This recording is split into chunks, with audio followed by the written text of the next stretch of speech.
Hello everybody, this is Joel, aka Bourbon Dingo, and welcome to the third episode of my Let's Play. So, last episode, we did a few things. We never really got a chance to start the game on its course, but we did succeed in marrying our son off, or sending out the request for him to be married off. We've also started a plot to revoke this county right here,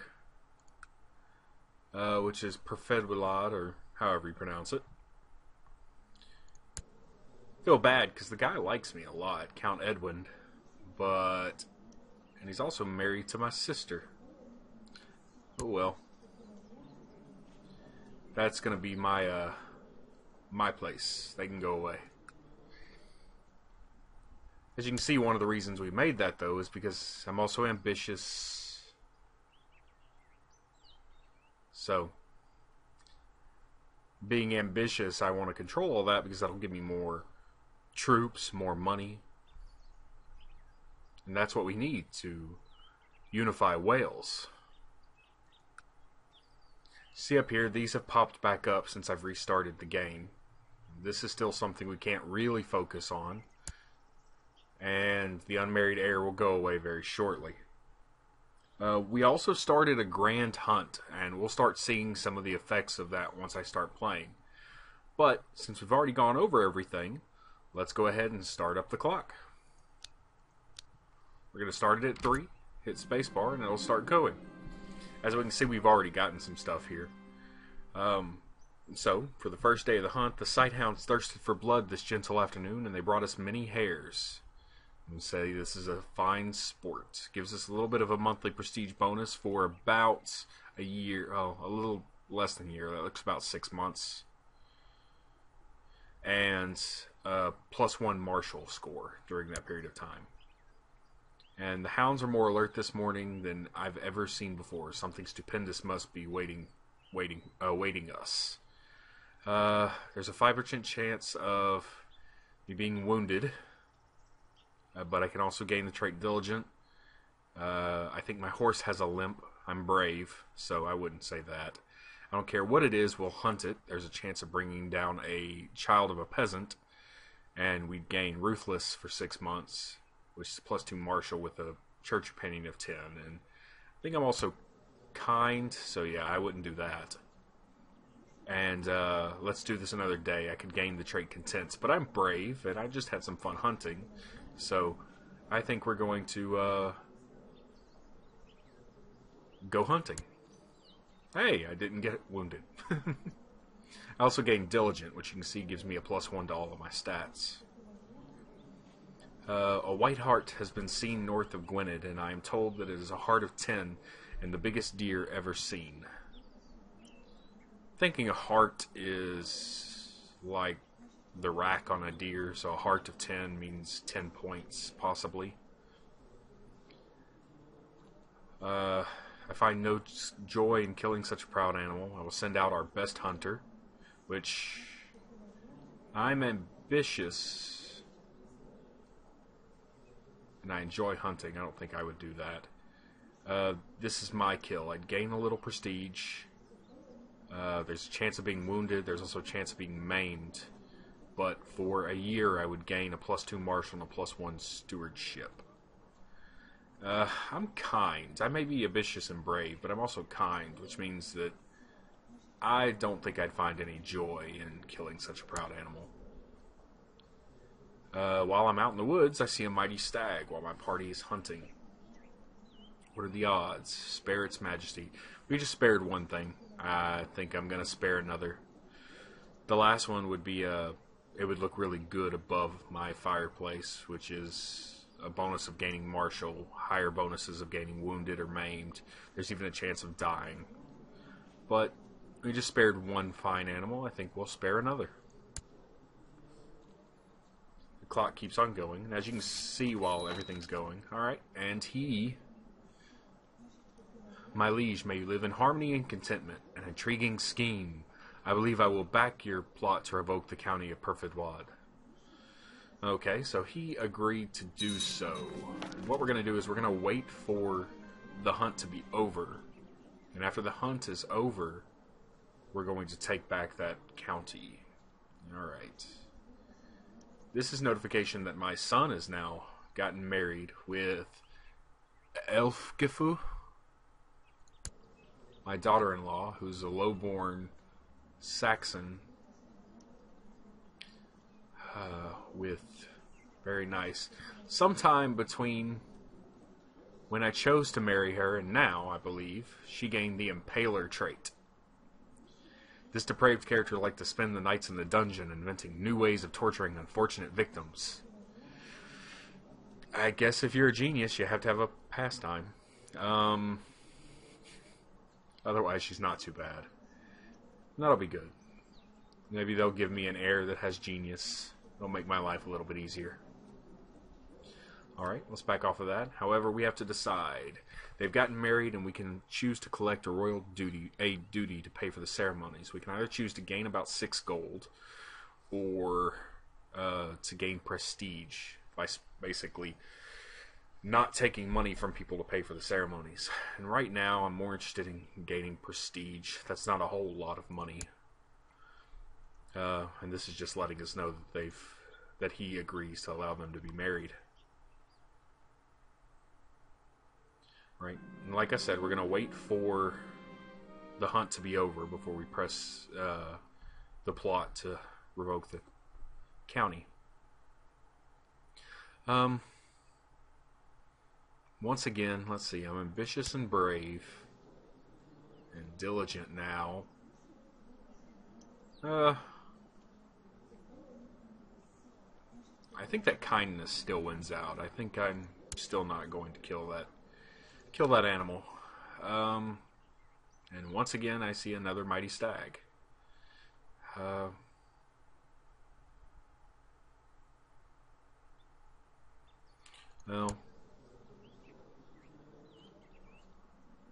I'm ambitious and diligent, thinking that my hard work out in the fields is something divine is telling my character that I really need to kill this.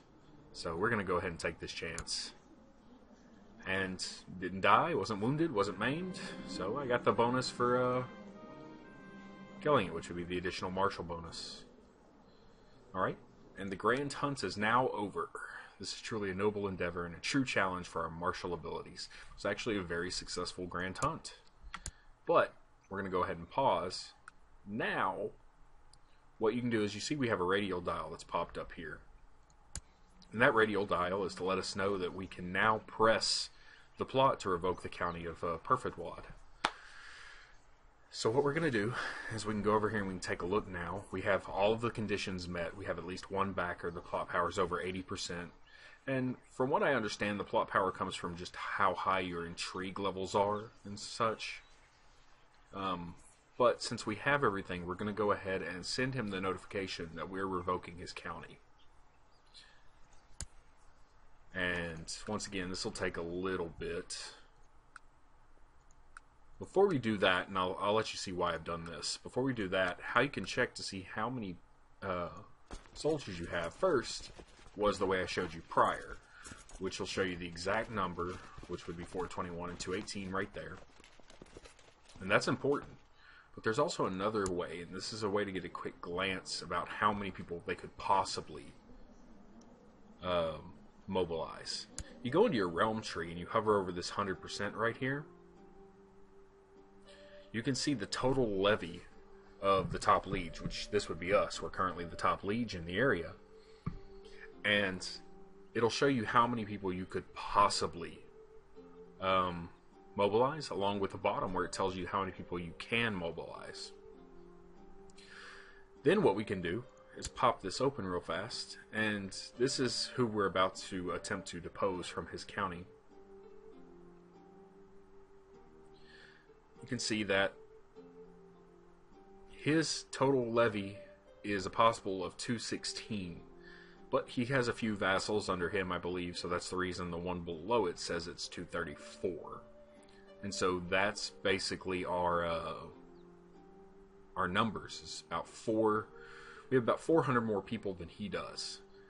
One thing that that's going to bring up is whenever you go in here and you actually look at his specific holding. And the castle is always going to be one of the hardest holdings to take.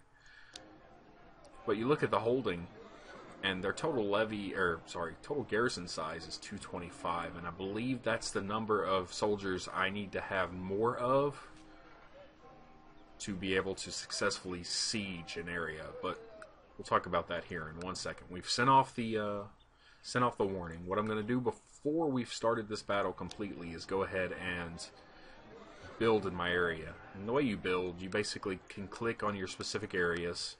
It'll bring up the county. And then if you're in control of the county and the areas beneath it, you can click on it. It'll bring up lists, and right here it tells you what happens when you build something, and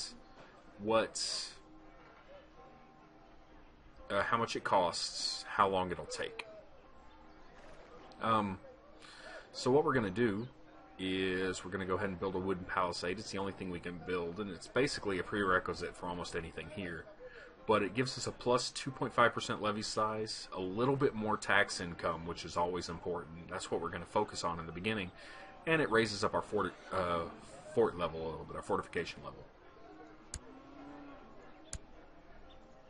As you can see, basically we're making about 1 gold every month. And so it's going to take a little while for us to get back up to that point. But we need to spend money to make money.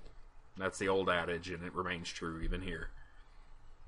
But alright, we're going to go ahead and let time start passing one more time. As you can see, we succeeded with the plot to revoke the county. Duke Bledin I of Gwynedd has usurped the title county of Perfodlad from Edwin ap Garonwy. Normally, wow, he liked us a whole lot, but that was because he's content. Content is always something you want on your vassals, because it gives them a plus 50 to how much they like you. Which is why, even after pulling that from him, he, oh no, there we go. His liege has changed. He went to Desmond over here. That's why. This is his opinion of us. He doesn't like us at all. And my sister went over, which is going to be maybe a bit of an issue, because she apparently doesn't have any claims. Never mind. I thought she might have claims. None of them have any claims on my area. But I was actually expecting him to revolt, but this is the first time he hasn't. It was likely because he had such a high opinion of us before we took it. But now, as you can see, we click it and there we are. One thing this has done is our domain size has gone up. And we just had something pop up here, so let's check and see what this is. Had a couple people arrive at our court. Possibly some leftover people that were at his court. Peace be with you. We propose that King Garcia II of Galicia and Dennis for Bledin marry. She is my daughter. This would give us an alliance with Galicia, which is down here, which could be useful. I don't see us butting heads with them anytime soon. If they survive the Muslim push into the Iberian Peninsula, they could be pretty good allies. I don't see any reason why I shouldn't do this, so we're going to go ahead and do that. You can see, this will let us know that she's left our court, and now she's the wife of the King of Galicia. So, let's start up one more time. Take a look at intrigue, see if there's anything we can do. We can hold a feast. And I think I'm going to go ahead and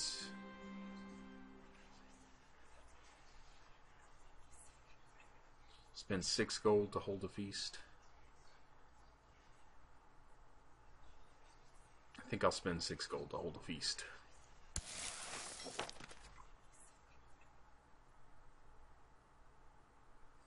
Alright. And my beloved niece Waladis is concerned that she is still not married. I will find her someone nice, and here I was hoping she would take the vows. Well, let's find her someone nice.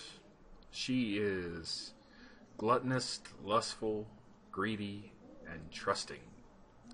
She's someone we'll be happy to marry off. Let's go ahead and find her someone nice. We're going to go ahead and pause. Bring this up and start looking for her a suitable spouse. Doesn't appear we're going to be getting an alliance for this, so we're just going to make sure we marry her off to someone who's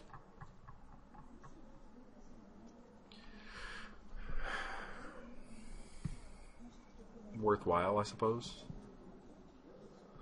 One tactic to increase the amount of courtiers you have is to marry them off to someone, say, like Roman Arnaud here, who's close to the average lifespan. On average, he'll probably die in about 10 years or so. But to marry her to him, and then whenever he dies, attempt to invite her to the court back immediately. And as long as any of her children haven't gained... because if you look at him, you can see that he already has a son. So his son would inherit his county. But any children she has with him could be coming back to our court, which means we could marry them off, possibly gain alliances. And if they happen to have really good stats, they can become council members or even just worthwhile generals in our army. So what we're going to do is we're going to do that with her. She was a niece, I think. Yeah, there she is. We're going to go ahead and just marry her off to him. As you can see, this actually gets us a little bit of prestige. And always check matrilineal. No, of course not. Matrilineal marriage, whenever you perform a matrilineal marriage, in this instance, we're marrying our daughter off to him. And she's marrying into his dynasty, which means any children they have is of his dynasty. If we were to do a matrilineal marriage, which is a lot harder to pull off, any children they would have would be of her dynasty. But since that's not going to happen, we're going to go ahead and it will be accepted. We're going to go ahead and send this off. Hopefully they'll have a couple kids, and then we might be able to get them back into our court. Alright, we have all of our counselors still doing stuff. We're building currently. So let's get started again. Alright, everybody was talking about the musicians, and I finally had some time off from the preparations for my feast so I could see with my own eyes and hear with my own ears what people were talking about. The musicians were good, and they were looking for a patron. Okay, I don't have much gold. I gained quite a bit of prestige with that last one, so I think I'm going to have a dull feast. How about that? Alright. And that marriage was accepted, and as you can see, she's gone ahead and left for the county of Dax, which is somewhere around here, I think. Yeah, it's right there. Alright, and we have another marriage request here. Where King Malcolm of Scotland, right up here, Malcolm Dunkeld, wants to marry Hunid Furchbleden, who is our daughter. She is average in learning. She likes us. We like her. She's not horrible. Wroth. So, she has a hot temper. She's humble. Deceitful. Greedy. I don't see a problem with this. This is likely going to get us another alliance. And having an alliance with someone this close would be nice. We're going to go ahead and take that. I didn't start my timer for this, so we may run a little bit longer than I mean to. And I'll be checking the clock over here every once in a while. But I apologize if we run a little bit too long. Let's go ahead and get started. Spending, I believe I'll spend just enough to satisfy everybody's hunger. This is basically choosing how much food we're going to serve. So we're going to do that. Alright, we're sending out all the invitations to our vassals. When I open the door, I saw no one, but as I step aside to close it, a group of acrobats cartwheeled, somersaulted, and tumbled in. They performed all sorts of tricks, and everybody watching exploded into applause when they finished. Once again, I don't have much money, so I'm going to yell at them.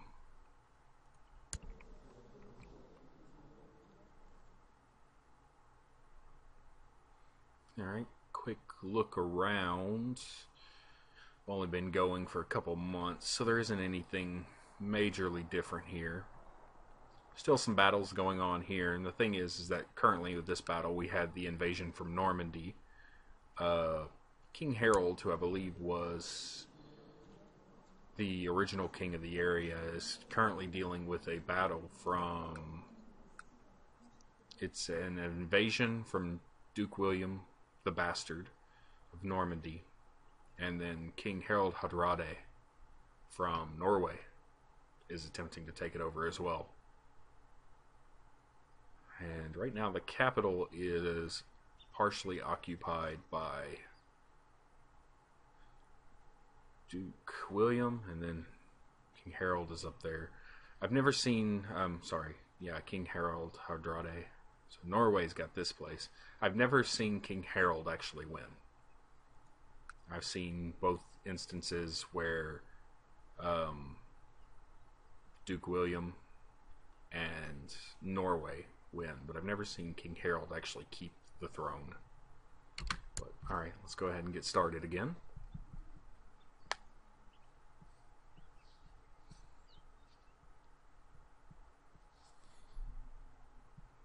Get rid of a few of these notifications. Alright. The feast has begun. The guests have finally arrived. All is ready. The cooks have worked day and night preparing the food, and the castle has never looked lovelier. Welcome everyone to my feast.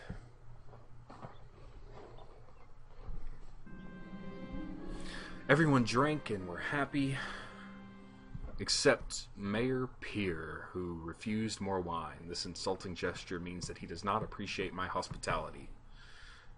I don't like him that much now. How dare you refuse wine? Well, he still really likes us, though. The last of the guests has returned home, and everyone agreed it was this year's greatest feast. I had great fun, and so did everyone else. We get a +5 diplomacy, a +5 general opinion for 1 year. That's really nice, actually. And then all of them go ahead and leave the feast. Alright, what we're going to do real fast is take a look among some of these ones near us and see if there's anybody that we can get a claimant on. The deal with getting a claimant for some of these places is that we can invite them into our area and attempt to take over those areas because these people have claims on them. We'll take care of that here in 1 second. Right now it's probably not the best idea to draw them in because all I'm going to be doing is giving them their area back, because since they're not my vassal, this won't make this an area belonging to me. If they're just in my court, all I'm doing is basically deposing the leader and placing a new one in its spot. They'll like me more, but I'm not worried about them liking me more if my goal is to take over Wales. Alright. Bishop Elud of Yanoway, said that horrible, claims that he would be a better court chaplain than Bishop Kide, and petitions that he should be given the title of court chaplain in the Duchy of Gwynedd. Alright. So him, with his 17 learning, believes that he would be a better court chaplain than him with his 13 learning. Well, of course he actually would, and he likes me enough that that's not horrible. So we'll go ahead and say yes on that. You take a little bit of a a relationship malice for swapping them out, but he likes me enough that that's not too horrible.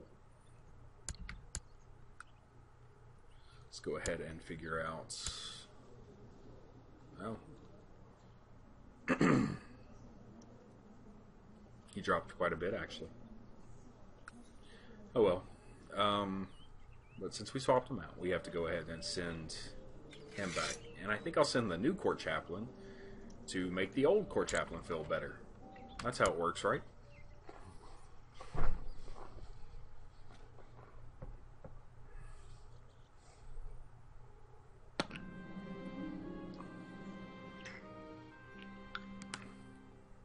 My work tasks bore me. Conversations with my courtiers bore me.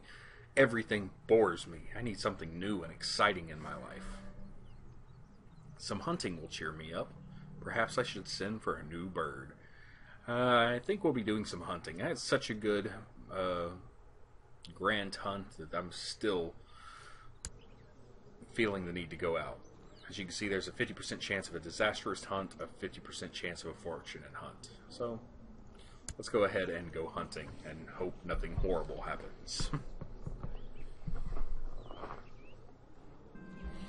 We started early. The sun had barely risen above the horizon. There was plenty of prey. The dogs caught many rabbits, and I slew one great boar before he killed my horse. This day has been great.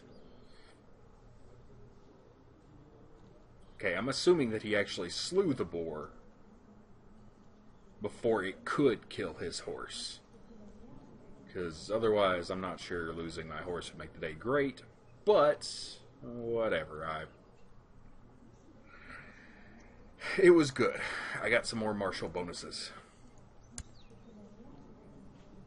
Got a lot of bonuses floating up right here. This is where you can see your temporary bonuses, is this spot right here. We're going to go ahead and close that. Keep letting time tick along. We're up to about 21 gold now.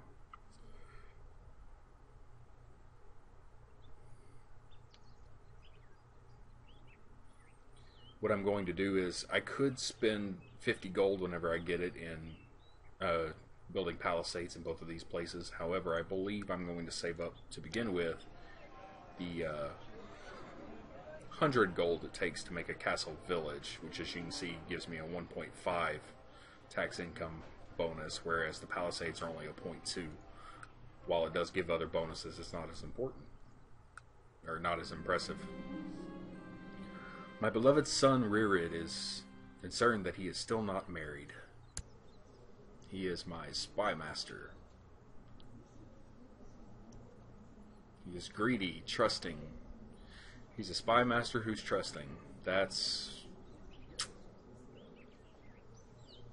interesting. Craven and Wroth. Alright, well, let's find him someone nice. Take a look real fast. He's the third son in succession, so it's not as important who we marry him to. Let's go ahead and find him someone decent.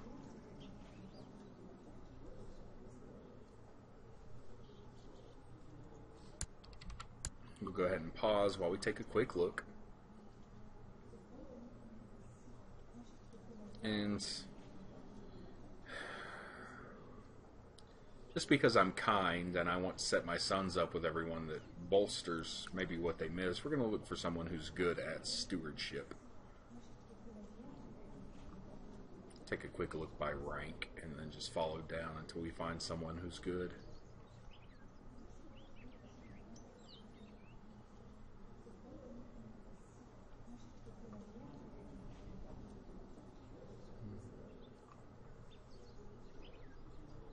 No one falls under the category of rank that we want, so let's go ahead and take a quick glance here. She's ambitious. I don't want an ambitious son or his wife. Content, however, works fine. 37, which would give about 6 or 7 years of possible childbirthing.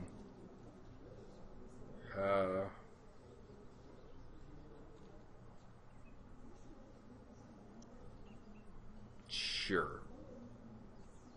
I like that content. We may keep her in mind.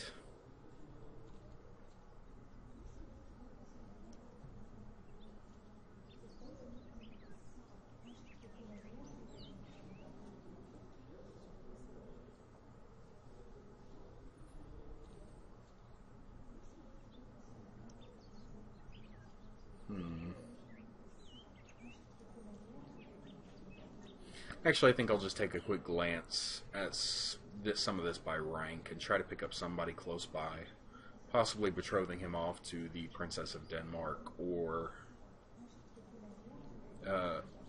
Emma, the Princess of France.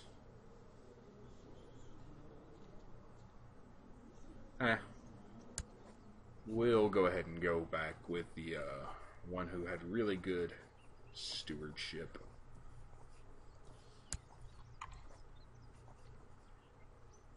And we sent that one off, and we'll just wait a little bit for that to come back.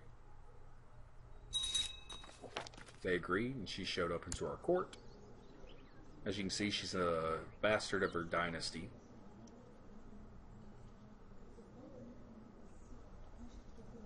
Kind, humble, patient, and content. Content is one of the more important things. As you can see, her opinion of us is exceptionally high because of that.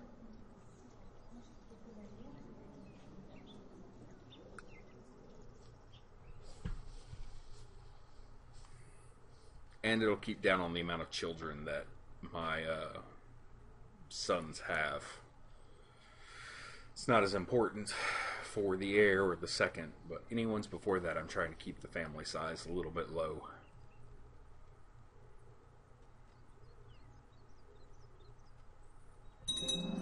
Okay. The palisade has been built in Aberfraw.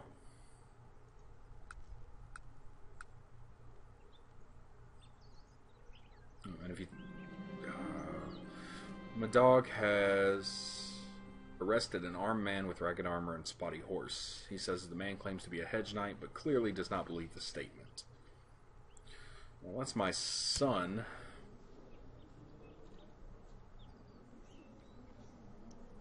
Who I know to be zealous. Arbitrary. Trusting. Well, if my son is trusting and my son doesn't believe it, I don't think I believe it. So, I believe it's a bandit as well, because if he's trusting and doesn't believe it, neither do I.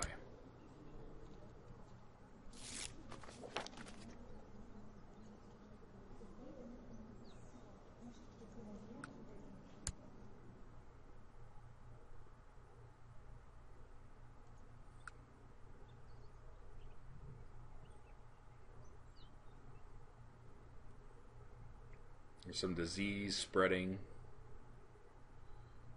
in England. Good, it's gone away. Still combat going on. More and more is getting occupied. Appears to be a combat between Ormond and Thomond over here.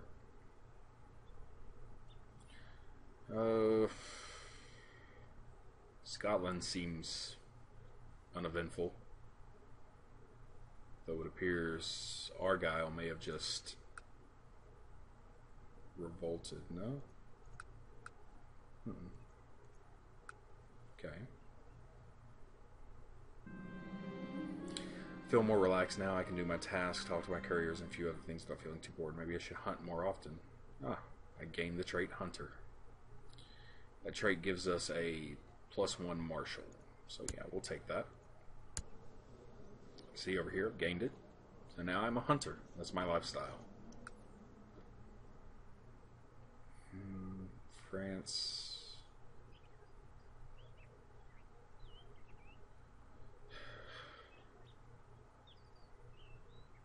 The Catholics on the Iberian Peninsula are having a hard time.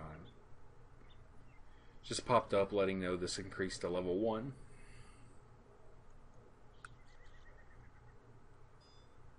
Go over here and take a look at technology. You can see that it increased to level 1, which means we have a 3% bonus to our castle opinion. At age 15, Nyrwith Metherfell died a natural death. Okay, he was my youngest son, I believe. Yeah, he was my youngest son. Oh well.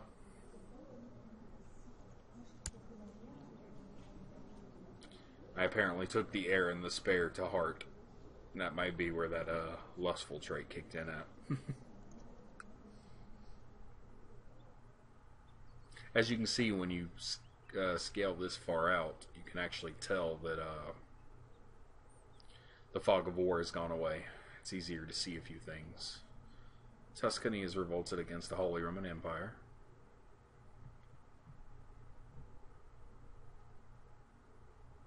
As well as Lombardy.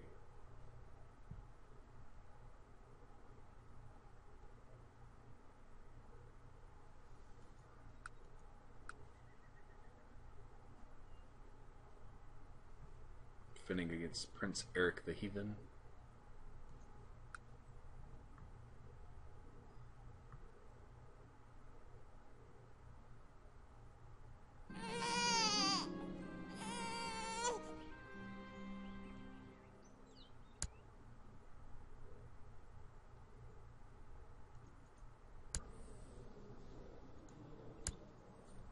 So as you can see, a son was just born to Cadwagan,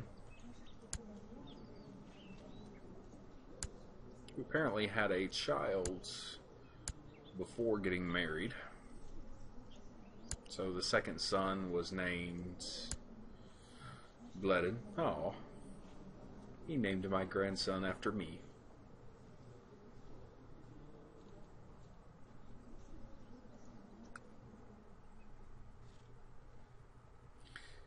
It's rather uneventful right now.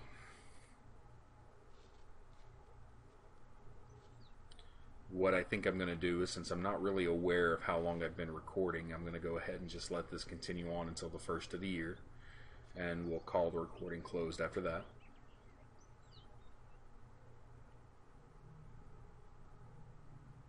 England is being eaten up.